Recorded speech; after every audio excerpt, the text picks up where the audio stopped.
Musings of the day, soul food. I was sitting in the sauna this morning reflecting. The heat seems to help me relax my mind and tune into my heart. As I normally do, I quietly asked for guidance. Over the last week or so, the panic attacks began again, which is usually a sign that there's something lurking in my subconscious that needs to be revealed. Being sick and unable to recover is a big trigger for my anxiety. I have this feeling that something's wrong and I can't figure it out, and there's nowhere to turn. I feel powerless and sense that my very survival is threatened. I begin to feel like I was going to die, but not so much a physical death. It felt more like an existential death to me. I was losing touch with all that I'd ever identified as key to my survival. Unable to do my work, unable to rest and relax, unable to do the things I know are necessary to strengthen and heal my body, I felt like I was losing myself, that who I had known myself to be was dying. I had no idea who I was without all of that. I felt like I was disappearing and I couldn't stop it. Disappearing has been a fear of mine all my life.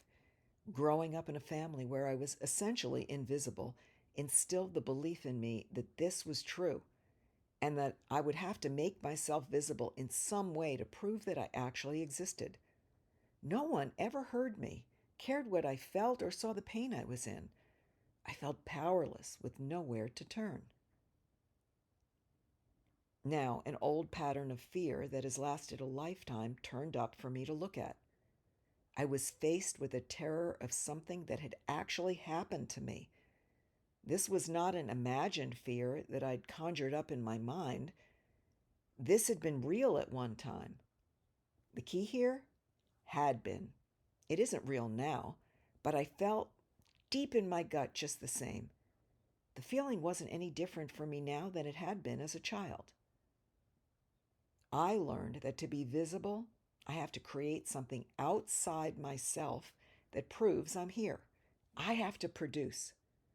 Without that, I feel like I don't exist, even to myself. And that is what was happening with these panic attacks. I'd been triggered by the fear that if I can't produce, if I can't prove that I exist, then I'm nothing.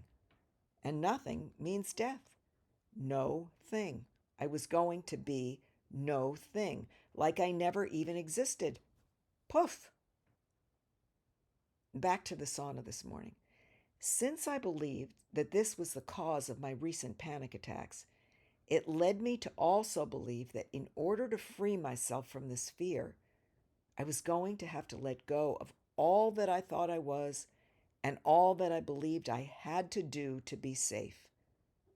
That was ego death, the only way. Ego death is essentially the death of our identity, the one we constructed in order to survive, to be accepted, to succeed, etc.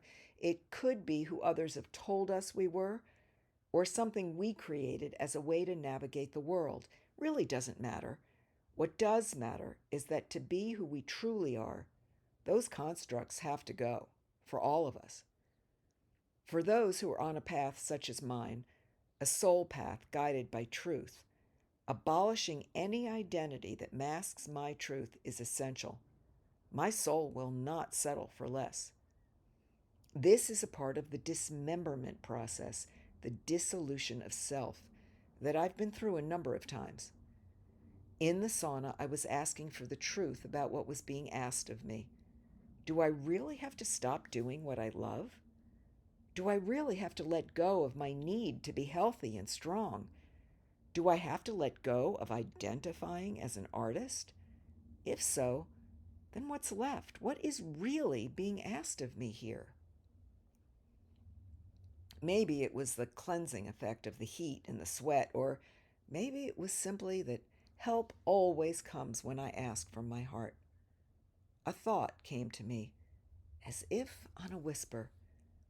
There was another reason that I was terrified of letting go of doing the creative things that I love.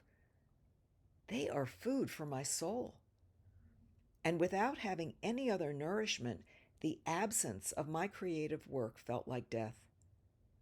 I would actually die without it, not my identity as much as my soul.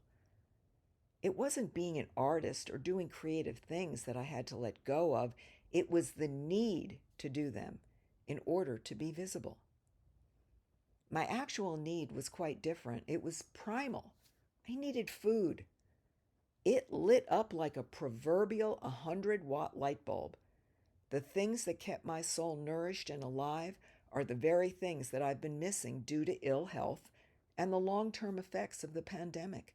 The only thing I had left was my art. So of course I was overworking. Of course I couldn't get my mind to stop creating, even in the middle of the night. I was starving.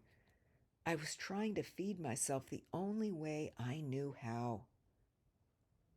Back to ego death and letting go of identity.